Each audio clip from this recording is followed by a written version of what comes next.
momento complejo, complicado, difícil de interpretar, y yo diría que la palabra es confuso. Un momento donde la confusión está reinando, donde hay o muy poca información o demasiada información, donde hay muchas fuentes de las que fiarse y uno nunca sabe qué es la verdad. Esta pregunta que le hizo Pilatos a Jesús. ¿Qué es la verdad? ¿Dónde puedo, en medio de la confusión, tomar la seguridad de quién soy, para dónde voy, qué es lo que debo hacer, cómo debo actuar? De hecho, las normas, por lo menos en España, cambian casi semanalmente y uno nunca sabe cómo uno debe actuar. En cualquier caso, estoy feliz de estar con vosotros en Enfocados y pensando en qué compartiros en estos minutos. Ha habido varios momentos que me han ayudado a comprender dónde estamos en esta situación, desde febrero o marzo que llegó la pandemia a España, y sabéis que nos golpeó muy fuerte y hubo unos meses muy duros, pero algo positivo que puedo sacar de todo esto es justamente esto, que me ha enfocado. La luz, cuando está desenfocada, simplemente alumbra, pero una luz enfocada tiene muchísima más energía. Y lo contrario a enfocado es disperso. Y creo que la palabra disperso nos define muy bien. Andamos todos dispersos, no somos capaces de enfocarnos, concentrarnos en una tarea durante demasiado tiempo y nos ponemos a procrastinar con el celular, con el móvil, nos ponemos a ver Instagram, nos ponemos a ver Facebook, TikTok o lo que sea que tengas, y es muy difícil obtener resultados si no estamos focalizados, si no estamos concentrados. Lo contrario a concentrado es desconcentrado, así que cuidado con vivir en el reino de Dios de manera desconcentrada. Ya lo dijo nuestro Señor Jesús: buscad primeramente el reino de Dios y su justicia, y todo lo demás os será añadido. Si solamente nos fijamos en las cuestiones, en demasiadas cosas, quien mucho aprieta poco abarca. ¿En qué consiste la vida cristiana? En buscar el reino de Dios, en buscar la justicia de Dios, un reino que no es a base de fuerza, no es a base, como en las tentaciones de Jesús, a base de poder para poder conquistar el mundo, sino un reino desde la humildad, desde los de abajo, desde los últimos, pero focalizados en la misión de Jesús y en la persona de Jesús. Creo honestamente que estos tiempos nos han ayudado a simplificar. A veces la complejidad de las cosas nos impiden focalizarnos, y cuando uno hace simple la enseñanza, entonces es mucho más fácil ponerla en práctica. Estos libros que te dan 21 pasos para algo, te quedas en el paso 2, en el paso 3. En cambio, si simplemente te dicen toda potestad me es dada en el cielo y en la tierra, por tanto, id y haced discípulos. Un paso, vive tu vida haciendo discípulos. Así es como se extiende el reino de Dios. Es mucho más sencillo. Los maestros son expertos en complicar los conceptos sencillos, pero Jesús, que era el mejor pedagogo, él simplificaba lo complicado. El reino de Dios es un concepto abstracto en un sentido, un concepto teológico profundo, pero Jesús lo hizo sencillo y nos focalizó. Al principio de todo, en Génesis 3, el problema del ser humano es un problema de enfoque. Si nos vamos al capítulo 3, cuando Adán y Eva pecan, y entonces les dice que se escondieron y todo el tema, en el capítulo 3, versículo 9 dice: pero Jehová Dios llamó al hombre y le preguntó: ¿dónde estás? Y él respondió: oí tu voz en el huerto, tuve miedo porque estaba desnudo, por eso me escondí. Entonces Dios le preguntó: ¿quién te enseñó que estabas desnudo? ¿Acaso has comido del árbol del cual yo te mandé que no comieras? ¿Quién te enseñó que estaba desnudo? Hasta este momento, Adán y Eva estaban enfocados en cumplir el mandamiento de Jesús, de fructificar, de sojuzgar la tierra, ponerle nombre a los animales, desarrollar su imaginación, su creatividad. Pero en ese momento que toman del fruto del árbol del bien y del mal, su enfoque cambia y se miran a sí mismos y se ven diferentes, se ven desnudos, incompletos. Por eso cuando llega Jesús, llega Dios, ¿qué ha pasado? No, me escondí porque estaba desnudo. Pero ¿quién te enseñó esa manera de ver las cosas? ¿Quién te enseñó que estabas incompleto? ¿Quién te enseñó que estabas desnudo? ¿Dónde has puesto tu confianza? ¿Cuál es la fuente que te enfoca? Una de las grandes preocupaciones que yo tengo personalmente es que creo que la gente nos estamos enfocando mal. Permíteme explicarme. A veces hay personas que viven obsesionadas con un tema de justicia social solamente, o queriendo salvar el mundo de una manera determinada, y se desenfocan del proyecto de Dios, queriendo hacer el bien. Cuando uno se aproxima demasiado a algo e intenta y convierte en protagonista algo demasiado cerca, cuando tú te acercas aquí, no sé si esto se está viendo bien o queda un poco mal en la tele, pero yo ya no puedo enfocar, vivo desenfocado porque estoy demasiado cerca. He perdido la perspectiva y necesito una distancia prudencial para que mis ojos puedan enfocarse bien. Esto es lo que pasa. Cuando uno no tiene la perspectiva eterna, la perspectiva de reino que va más allá de la muerte, todo se distorsiona. Y veo muchos jóvenes, hoy en día, los jóvenes posmodernos como tú, como yo, los millennials, la generación Z, somos una generación pro causas, pero mucho cuidado con las causas sociales porque sí, están muy bien, pero si no tenemos el enfoque correcto del reino de Dios,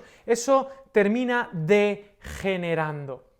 Se puede hacer el bien por una razón equivocada y eso a corto plazo puede estar bien, pero a largo plazo es una deuda que terminamos pagando. Enfocados. Debemos estar enfocados en el reino de Dios y todas las demás cosas os serán añadidas. ¿Y qué es el reino de Dios? El reino de Dios no son estructuras, ni edificios, ni rituales. El reino de Dios son las personas. Jesús decía, el reino de Dios ya está entre vosotros. Juan Bautista decía, viene el reino, pero Jesús dijo, el reino de Dios se ha acercado. Son las personas. Como digo, estamos por la causa de Dios, pero la causa de Dios son las personas. Ya lo decía Karl Barth, Dios es Dios, pero es Dios para el mundo es mundo, pero es amado por Dios. Y el mundo se encuentra con Dios en su palabra, Jesucristo. Vivamos enfocados, no tengamos a Dios como un complemento nada más. A veces veo que los jóvenes, las personas jóvenes como yo, tenemos muchas cosas y en medio de todo ese caos tenemos a Dios. No. La pasión que arde hace que todo se queme y que vivas enfocado en algo. No sé si te has enamorado alguna vez, pero cuando uno está enamorado de verdad, todas son feas menos las que amas. Cuando uno está enamorado de verdad, se convierte en un poeta. Cuando uno está enamorado de verdad, entonces focaliza en una persona y cuando entra en una sala, sus ojos solo buscan a esa persona. Eso es estar enfocados. Buscad primeramente el reino de Dios y su justicia y todo lo demás os será añadido. Cuando uno tiene esa pasión, uno es imparable. Pero cuando vivimos dispersos, uno nunca termina absolutamente nada. Y esta palabra que he dicho antes, que ahora está muy de moda, procrastinar, es el pan nuestro de cada día. Vivimos en 20 proyectos, 30 proyectos. Yo cuando me meto en Twitter me doy cuenta de que cada día es el día de algo. Hoy es el Día Internacional de las Tortugas Verdes y Rojas. Hoy es el Día Internacional para salvar el agua congelada. Hoy es el Día Internacional donde vamos a respetar el oxígeno que no están respirando los chimpancés, pero que los esquimales necesitan más que nunca. Vamos a respetar, hoy es el Día Internacional de los peces de 3 ojos de los Simpson. Hoy es el día, todos son días internacionales y no hay un día que me dejen en paz, ¿no? Y todo este consumo de causas sociales solo nos distrae, son distractores que nos impiden focalizarnos. Y entonces vino esta pandemia. Y obviamente yo no soy de los que piensa que Dios trajo esta pandemia, pero sí pienso que podemos aprovechar estos momentos donde nos hemos parado, nos hemos detenido, nos han parado. Yo soy una persona muy inquieta y he tenido que aprender a pararme, a paralizarme. Y es curioso que cuando uno para y uno se enfoca, de repente, de manera mágica se convierte en alguien más productivo. Yo le pedí al Señor Jesús al principio del 2020, mucho antes de que tuviese noción de que esto iba a pasar, 3 cosas. Y yo quería focalizarme en 3 cosas. Señor, yo quiero correr más, hacer deporte, leer más y orar más. Esas fueron las 3 cosas que le pedí al Señor para este año para focalizarme. Correr más, leer más y orar más. Y no lo estaba consiguiendo hasta que me pararon. En ese momento, desde ese momento, corro más, leo más y oro más. Porque lo que tú crees que te limita, a veces te enfoca y te potencia. Hay un texto que es la carta a los Filipenses, que mucha gente desconoce que la escribió Pablo en una cárcel en Roma, en un arresto domiciliario, como muchos de nosotros que llevamos literalmente cientos de días en casa confinados. Pablo estaba confinado en una casa obligatoriamente y no lo dejaban salir.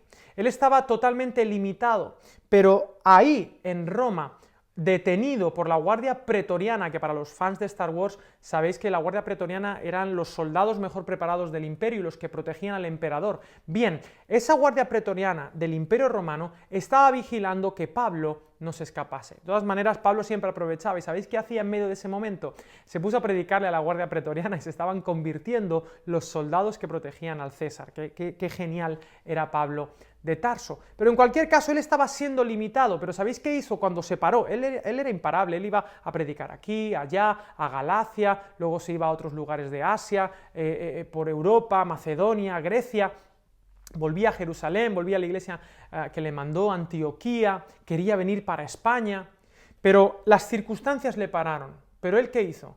Se enfocó. Y una de las cosas que hizo fue escribir la epístola a los filipenses. Filipos, la primera iglesia de Europa. Y la epístola a los filipenses es conocida como la carta del gozo, la carta de la unidad, la carta del impulso misionero, porque la iglesia de Filipos era una iglesia que ayudaba mucho a Pablo. Y qué genial que en ese momento de incertidumbre, en ese momento de confusión, donde Pablo estaba encerrado en una casa como nosotros, él escribió una obra de arte que lleva 2000 años siendo comunicada alrededor del mundo, y es la obra de arte, el escrito, el libro más traducido de toda la historia, porque el libro más traducido de toda la historia es la Biblia, y Filipenses está en la Biblia. Pablo no era consciente de que lo que estaba haciendo era una obra maestra que iba a trascender miles de años, generaciones y generaciones. Yo sé que tú te sientes limitado, te sientes confuso, sé que te puedes sentir que estás perdiendo el tiempo, quizá algunos puedan estar perdiendo el curso, se están perdiendo trabajos, la economía es un auténtico desastre y a nivel social no sabemos las consecuencias últimas que todo esto va a tener. Pero en medio de esto es importante que aprovechemos para acallar nuestra alma y toda esta mentalidad dispersa que tenemos, podamos aprovecharla para acercarnos a Dios y decirle: Señor, ¿cómo puedo enfocarme en lo que realmente a ti te interesa? Pablo no era consciente de lo que estaba haciendo, pero sí estaba enfocado y en su limitación escribió esta carta del gozo. Así que ejemplo tenemos de hermanos que supieron aprovechar las circunstancias adversas para traer el reino de Dios. El Imperio Romano creía que había detenido a Pablo, pero era todo lo contrario. Pablo estaba aprovechando estas circunstancias para extender el reino de Dios, incluso en el epicentro del poder romano, la casa de César. Así que vive enfocado en primer lugar en oración. Yo no sé cómo está tu vida de oración, pero mi vida de oración es una vida compleja, porque en muchas ocasiones estoy orando y me distraigo o tengo el celular a mano y es importante que cumplamos lo que Jesús nos mandó en el Sermón del Monte. Como sabéis, el Sermón del Monte está en los capítulos 5 al 7 de Mateo. Pero tú cuando ores, versículo 6 del capítulo 6, entra en tu cuarto, cierra la puerta y ora a tu Padre que está en secreto, y tu Padre que ve en lo secreto te recompensará. En público no aparece en el original. Tu Padre que ve en lo secreto te recompensará, de la manera que Él quiera. Pero tú cuando ores, no lo hagas públicamente, no hagas oraciones para que te vean, ya tienen su recompensa, dirá Jesús, sino enfócate, cierra la puerta, deja al lado los distractores. Y esto es muy importante. Somos seres físicos, necesitamos dejar los distractores al lado. Yo cuando oro intento dejar el móvil fuera, porque si no, no puedo conectarme. Hay que desconectarse para conectarse. Hay que dejar de lado algunas pasiones para poder presionar y impulsar la pasión por Dios. Y esto es así. Cuando uno le dice sí a la mujer que ama, le está diciendo que no a todas las demás, ¿no? Esto es lo que hace la pasión, te enfoca en algo, en una cosa. Y como decía Pablo, justamente ahí, en Filipenses, una cosa hago, dejando ciertamente lo que queda atrás, prosigo al premio del supremo llamamiento que es en Cristo Jesús. olvidando ciertamente lo que queda atrás y extendiéndome lo que está delante, prosigo a la meta, al premio del supremo llamamiento de Dios en Cristo Jesús. Prosigo a la meta. Porque cuando uno está enfocado, uno es capaz de dejar cosas por esto. Si no, no habrá razón para dejar nada. Como digo, le he pedido al Señor correr más, leer más y orar más. Y lo que más me ha costado es correr más. Pero he aprendido que algo importante para correr, sobre todo si no vas a correr 100 metros, sino si vas a correr 10 kilómetros, 12 kilómetros, es estar enfocado, es tomar el ritmo que debes tomar, es entender cuál es tu meta, cuáles son tus objetivos, es decir, tener una visión. Y permíteme ahora, yo no soy mucho de hablar de estos términos de visión, misión y todo esto, pero hay algo que he aprendido también en estos tiempos de pandemia y te lo quiero compartir. Y quiero compartirlo a todas las personas de Reino Influencia de Poder, que os guardo muchísimo cariño por todos los años que he ido. Creo que ya son 4 veces las que he ido, y con esta 5 o algo así, más aparte de las otras veces que he podido estar en Rosario por otros motivos. Tengo muy buenos amigos allí. Pero, como digo, cuando uno va a correr, necesita tener visión. Y en las iglesias se habla mucho de tener visión y lo demás, pero yo creo que es tiempo de ampliar y de enfocarnos bien, porque más importante que la visión, creo que hay un paso previo que debemos ver, y es el tener previsión. Previsión. Cuando uno tiene previsión, la visión es aquello que te hace ver las circunstancias en este momento y actuar de manera positiva, la visión. Pero ¿qué es la previsión? La previsión es ver los escenarios futuros. Es estar preparado no para el hoy, sino para el mañana. Hoy en día la Iglesia necesita con urgencia estar preparado no para hoy, sino para mañana. Esta situación nos ha pillado a todos a traspiés y hemos sufrido las consecuencias de ello, y como Iglesia hemos sido torpes en reaccionar. Y somos una iglesia reactiva, y yo propongo que debemos ser una iglesia proactiva, de propuestas, y para eso necesitamos previsión. Una vez entendemos cuál es el escenario, cómo va a ser el mundo el año que viene, el mes que viene, dentro de 5 años, preveamos y desarrollemos la visión de acuerdo a la previsión. Lo que ves hoy, mañana ya no está. Vivimos en un mundo cambiante, decía el filósofo Heráclito, el cambio es la constante, uno nunca se baña en el mismo río 2 veces.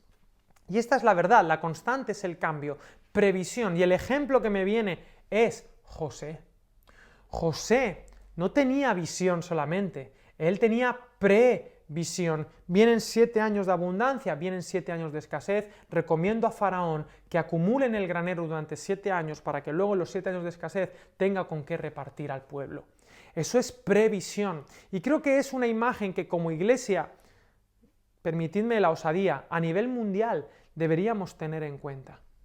Vienen años difíciles. ¿Cómo vamos a articular la iglesia? ¿En qué nos vamos a enfocar? La iglesia tiene 1000 actividades, la vida cristiana son 1000 cosas, pero enfócate en una cosa, en 2, que seamos una iglesia de la compasión, una iglesia que hace discípulos, de la proclamación, porque el mundo no se va a cambiar con las leyes, el mundo no se va a cambiar solamente con movimientos sociales. El proyecto de Jesús para cambiar el mundo, y que no te desenfoquen estas grandes causas, el proyecto que va a cambiar el mundo es hacer discípulos de Jesús. Solo así se puede traer el reino de Dios a la tierra, porque solo a través de la voluntad humana es que se puede hacer la voluntad de Dios. Jesús tiene un proyecto político clarísimo: transformar el corazón de la gente. Pondré mis leyes en sus corazones para que las personas transformen el mundo. Enfócate en eso, vive para eso, sé un discípulo de Jesús, y que eso sea lo que arda en lo más profundo de tu ser. Vive enfocado de esta manera.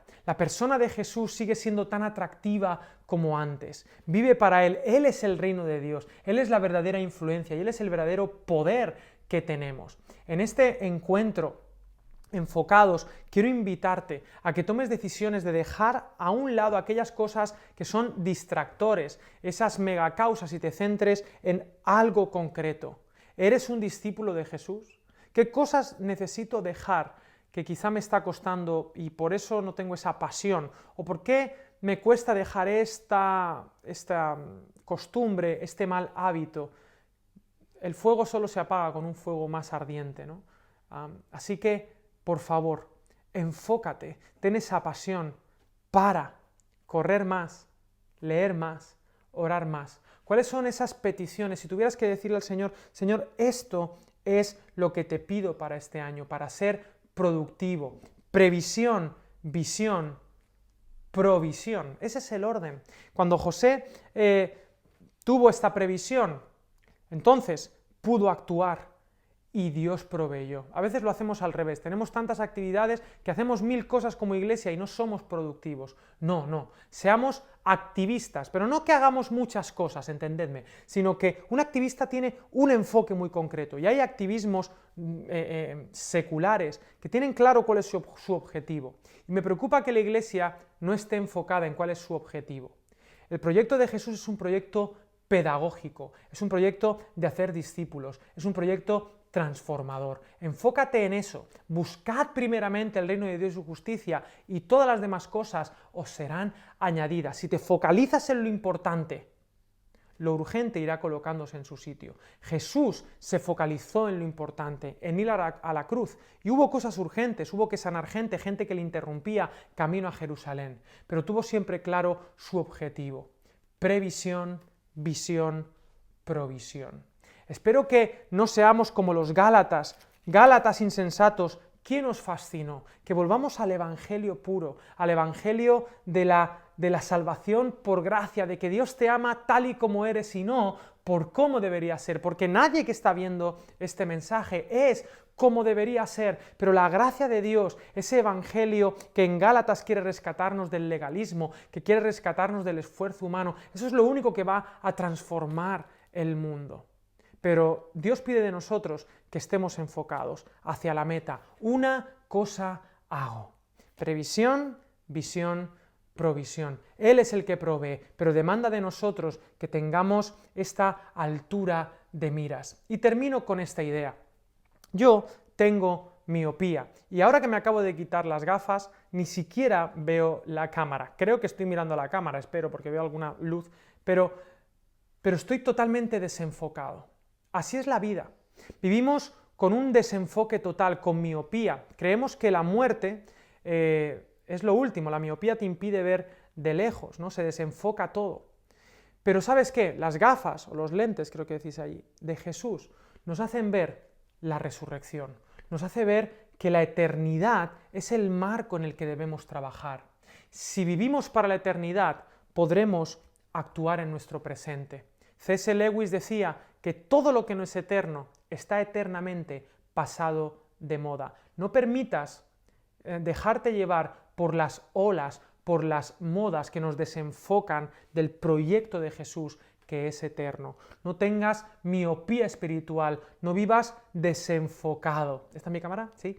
No vivas desenfocado. Ve como mira Jesús. ¿Y sabes qué? Jesús te ve como un hijo amado. Dios te ha perdonado todo, no importa lo que hayas hecho ni cuántas veces lo hayas hecho. Dios te perdona y cuenta contigo y quiere ser tu maestro, quiere ser tu Señor, quiere ser tu Salvador. Vive enfocado en Él. Una cosa hago: olvido lo que queda atrás. Puestos los ojos en Cristo, dice Hebreos capítulo 12, autor y consumador de la fe. No te distraigas con tu pecado, no te distraigas con el pecado ajeno, vive enfocado en Jesús. Este es el mensaje que quería compartirte y solo así podremos traer el reino de Dios, tener la influencia que tuvo Jesús y el poder para cambiar el mundo.